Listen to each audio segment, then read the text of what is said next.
c'est vrai que l'image qui m'était restée dans la tête, quand on revoit un film qu'on n'a plus vu depuis très longtemps, il y a des effets de se dire, tiens, on est déjà passé. When you see a film you haven't seen in a long time, you think, say, I've been here before.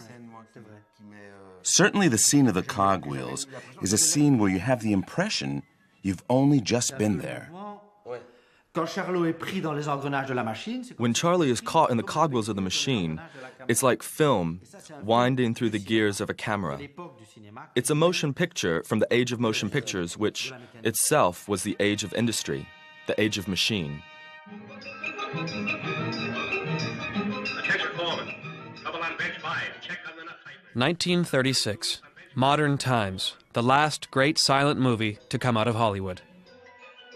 Modern Times, Charlie Chaplin's first talkie, but only slightly talkie. Modern Times, the last film to feature the world's most famous tramp. But... Est-ce que c'est encore le personnage de Charlie? Is it still the same old Charlie? Sure, he's a tramp.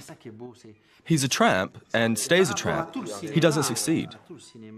That's the beauty of it. In relationship to an entire cinema built on social success, on climbing the social ladder, he manages to make a film without that. Without that, yet he comes through.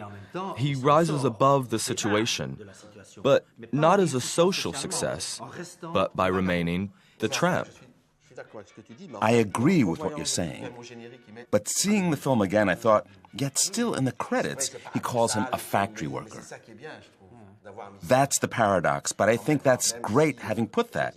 Even if he doesn't succeed, he has no place there and everything works against him. In any case, he can't.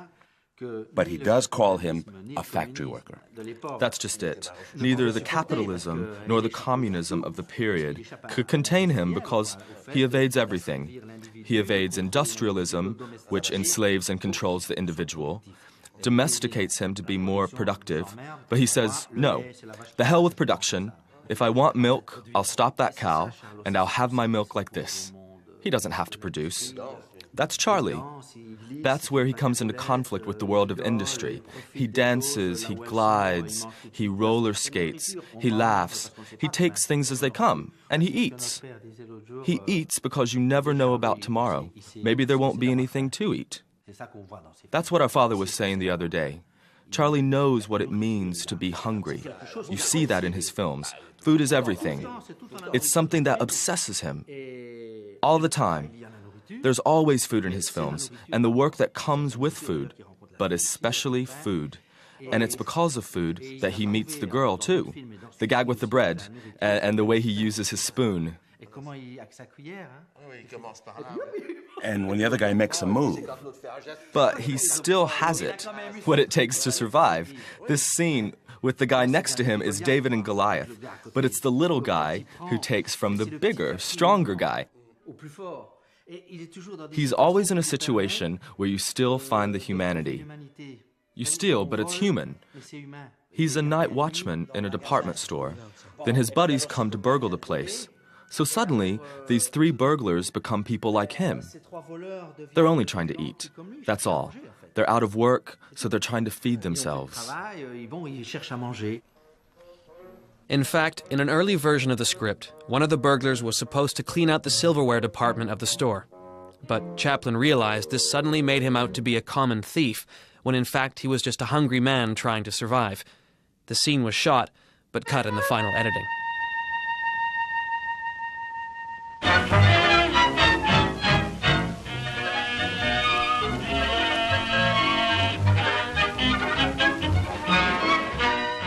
Early in 1931, after the premiere of City Lights, Chaplin set off on a world tour, which was to keep him away for more than a year. In London, Paris, and Berlin, wherever he went, adoring crowds mobbed him. At the time, he was the most famous man in the world.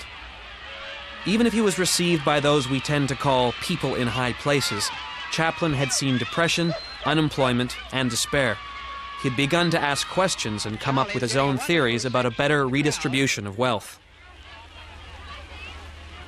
He had discussed these theories with such eminent personalities as his friend H.G. Wells, Albert Einstein, and the Mahatma Gandhi, whom he met here in London.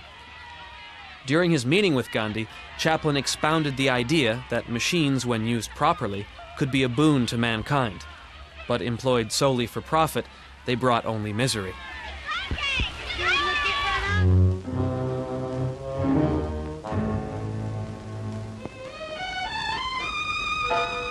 Discouragement, fear, failure.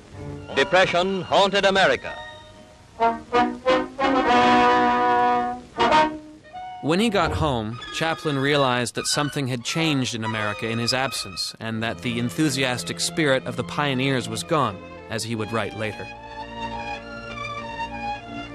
After the prosperity of the 20s, and in the wake of the Wall Street crash of '29, the Depression had set in for the long term. Unemployment had become endemic, hunger was a daily reality, the number of homeless kept rising, and the troops could readily be brought in to suppress all explosive manifestations of social unrest.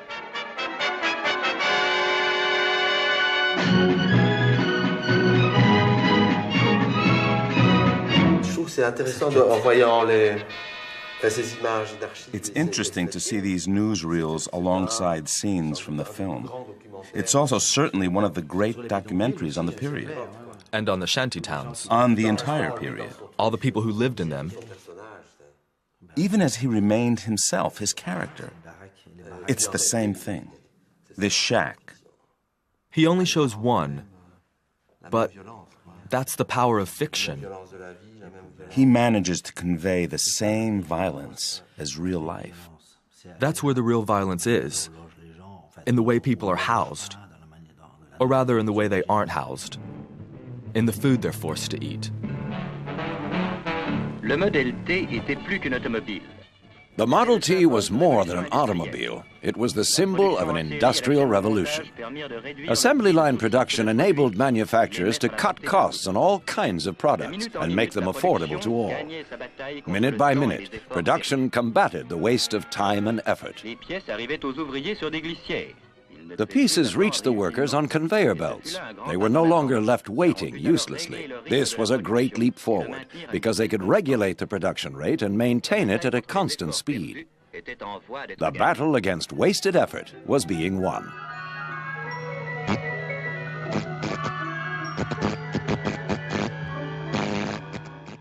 Unbridled mechanization has developed in previous years to rationalize labor at the risk of dehumanizing it. The assembly lines of the Ford auto plants were the most famous examples of this. The trouble was that with the country deep in the Depression, no one could afford anything now, so there was no need to keep the factories going. Hence, there was no hiring. The assembly line allowed the price of the Model T to be brought down from $850 to $300. In 1933, Chaplin published a series of articles in which he explained his view of the world, relating his travels and explaining his ideas about the economy. And, recalling a conversation he'd had with a journalist about the automobile assembly lines in Detroit, he began to work on what would become the scenario for modern times.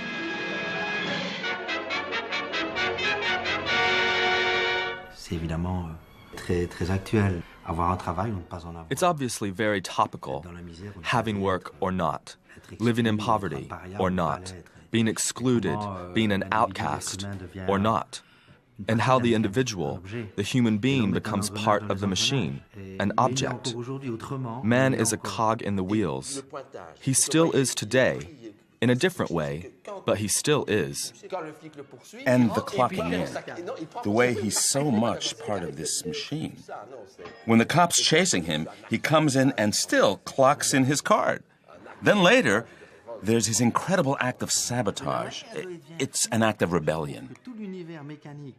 But the way he goes crazy, the entire mechanized world turns into a ballet. And the human body takes over the factory. And transforms it into something else.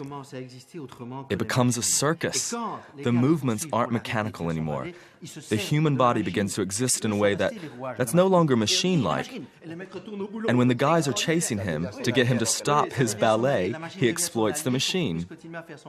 There's still cogs in the machine. He yells, "The machine!" and the others run back to work. It's extraordinary. It becomes his ally. Yes, the machine becomes his ally so that he can continue his ballet. What's nice, too, is that little Charlie stands out in relation to the factory. Its plasticity, the grandeur of the setting, which is overwhelming and powerful. And he's so tiny. You sense that the other men are part of the backdrop. And all of a sudden, he escapes all that. Everything cracks, falls apart. Whereas in a film like Metropolis, it's the triumph of destiny, pomposity, the weight of the sets, the architecture, the Moloch, and where there are no individuals. But he walks into Metropolis, and everything collapses. In the mind of the filmmaker, this factory never had any function. He never asked himself what it was for, what kind of stuff did it produce. Who cares? What he's interested in is the framework, the nuts and bolts. What are we producing with these nuts and bolts? Who cares? They're producing images.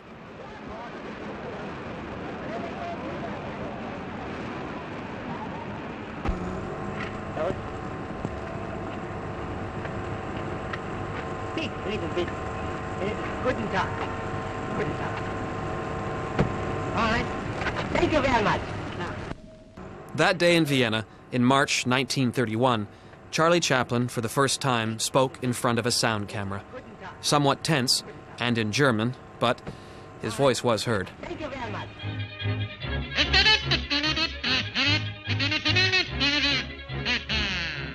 Chaplin had long had a problematic relationship with the human voice on film.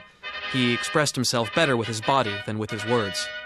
In the early days of talkies, he gave this innovation 6 months at best. He would be the last to make silent films in Hollywood. As early as City Lights, he devised a highly personal way of using images, sound effects, and music, dispensing with dialogue altogether.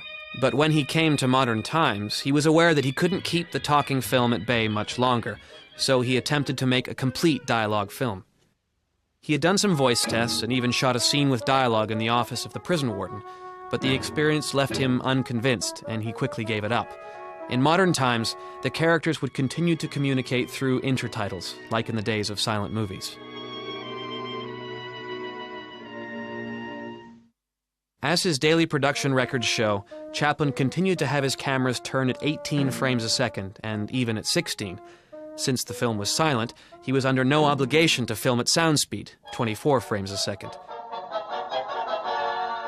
This way, Chaplin could give whatever rhythm he wanted to his scenes, speeding them up more or less depending on the needs of the action.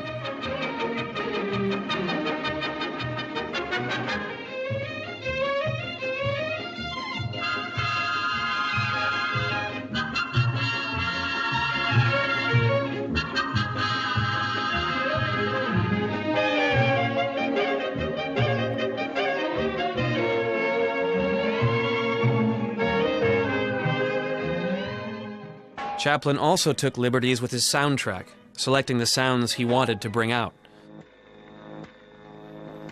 He plays on it like sparks, like a musical score. It's part of a musical score. A musical score that stands in for dialogue, associating each of the main characters with a specific musical instrument. Quit stalling, get back to work. The only voices we hear in the finished film are those filtered through machines. The orders of the factory boss, the spoken instruction manual for the feeding machine, the radio. Sales Talk Transcription Company Incorporated. Your speaker, the mechanical salesman. Local news. A pardon was granted to the prisoner who so recently thwarted the attempted city jailbreak. Sheriff Cooler will inform the prisoner of the good news sometime today.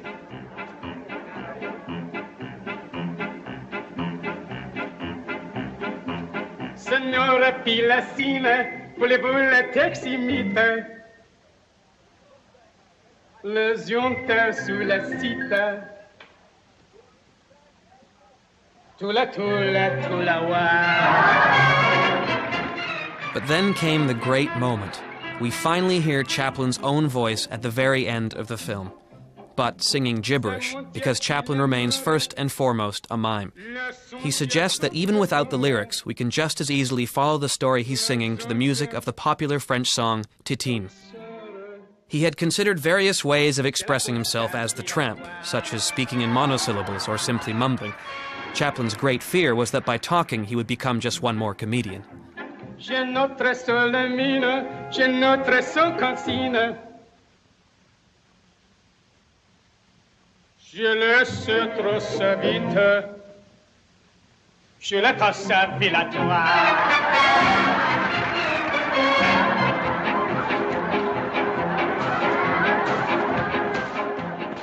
Principal photography lasted for the better part of a year without any major incidents, from October 11th, 1934 to August 30th, 1935. An empty lot was rented for the major street sets, while the factory and department store sets were built at the Chaplin studios. Chaplin edited the film as he shot, doing any number of retakes, as he had always done, with scenes that had not fully satisfied him. And as Chaplin was his own boss, whenever he had a cold or he wasn't satisfied with a set or an actor, production was suspended. Shooting would often continue well into the night, but Chaplin usually spent weekends on his yacht, the Panacea, with a woman who had been his companion for almost 3 years now, Paulette Godard. Toutes les femmes dans le film, on peut pas dire qu'elles soient très sympathiques. The women in the film aren't very nice. They're cold, withdrawn. They're withdrawn. Gurgling sounds. And they're mean.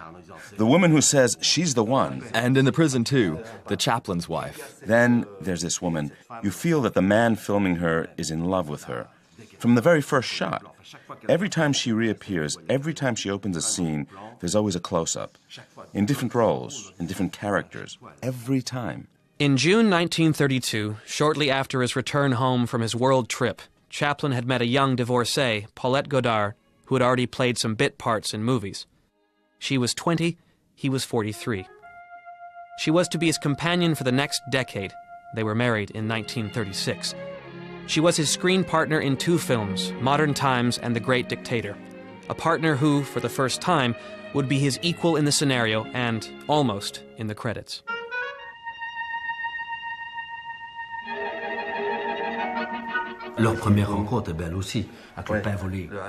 Their first encounter is beautiful, too, with the stolen bread. Chance. It's a shock. The encounter with the woman is an accident. She appears each time as a different character. When she's in the department store, acting like a society lady. Then as a dancer. And her very first appearance with the knife between her teeth. Just like conservatives imagine communists. And she shares things when necessary. She gives bananas to the children.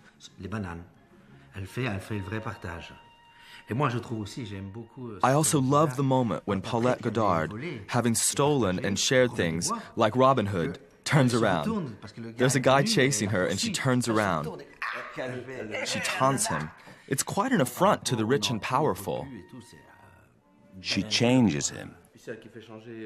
In the film, the factory worker, Charlie Chaplin, is all alone, all the time. The others are like obstacles, adversaries, people he has to outwit and fight with. The first time he does anything for someone else is at the end of the film, when they came to take her to the orphanage. It's the first time he does something for another person. She becomes a partner, another person. And he realizes he's not alone, that there's someone else.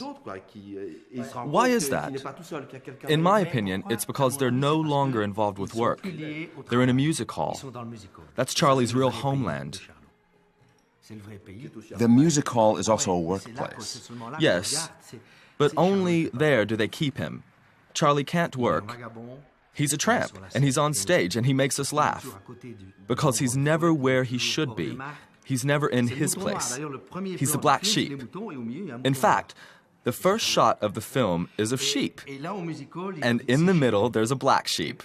That's Charlie. And here in the music hall, he's at home. He can make mistakes, and he can be out of it. But that's how he makes us laugh. He's at home. He doesn't realize that he makes people laugh, and that he's good at it. She's the one who tells him how good he is. This film is also a marvelous love story. But it's a love story where the woman doesn't confine him to a middle-class home. There's a scene where he fantasizes. They're sitting together under a tree in front of a little house, and he says to her, "What if we had our own little home too?" And Charlie fantasizes it. I think he's fantasizing about paradise. His dream is about having enough to eat. He even gives that famous backward kick of his to a fruit that he's just plucked. Then a cow appears. It's like in a society of abundance. This isn't a middle-class house. We're in a paradise. And they're thrown out of paradise. There by the tree, in the grass by a cop, which is typical of Charlie. He doesn't get along with cops. He doesn't like them, and the feeling's mutual. He's always suspect number one. He doesn't care. He doesn't want the shelter of a cozy home. He doesn't care. He's still the tramp. Yes, and he gets by. And he gets by. With whatever means he has. He's beyond redemption. But he doesn't end up alone. He doesn't end up alone. That's what's great.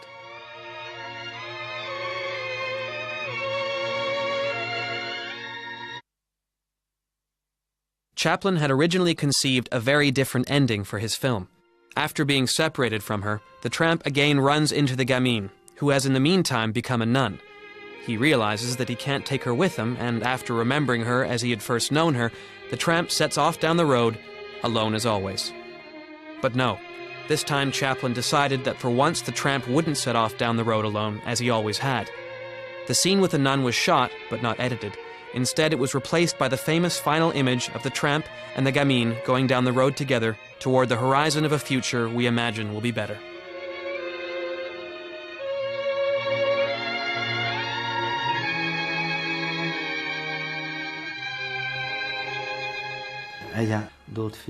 There are other films that finish like this, where one character says to another, "The struggle continues," or "Life goes on," and it comes across as contrived. But not here. But here, they're both together, and the girl seems at a loss. She's had enough. She's had enough, and then life gets the upper hand again, and the machine gets going. What's funny is the way he gives her the energy to get on her feet. She says, "Let's go," and they get up and go. Yes, but there are two of them. They finish the film together. It's a first for Chaplin. They end the film as two tramps. And their home is the music hall, the stage, the movies. Survival is a theme you're familiar with? Yes, we've explored it. With some of our characters, among others, Rosetta. I think that Rosetta is the character closest to a situation of material survival. Having something to eat is a real problem, a problem that crops up daily. Rosetta is an outcast, like Charlie. She's not a tramp. She's an outcast, but she absolutely wants to get into society and be like everyone else. But with Charlie, it's not the same thing. He plays on the fact that he's on the outside in order to get by and survive. Whereas with her, if she's on the outside, she feels she's going to die. And yet he wants to get in. And we know that he can't. But Rosetta doesn't have Charlie's sense of humor. That? No. Rosetta is on edge. She's always saying, "I'm gonna die, I'm gonna die, help me, help me." And when someone helps her, she doesn't even realize he's helping her. She thinks he's her enemy. She's so involved in her own thing. She sees everything skewered. You can't say it's a chock full of gags. But at the end, there are two people together. Two people together. They're together, just like in Rosetta.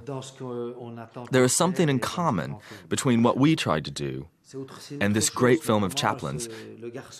It's something else, but the guy says to her, "Come on."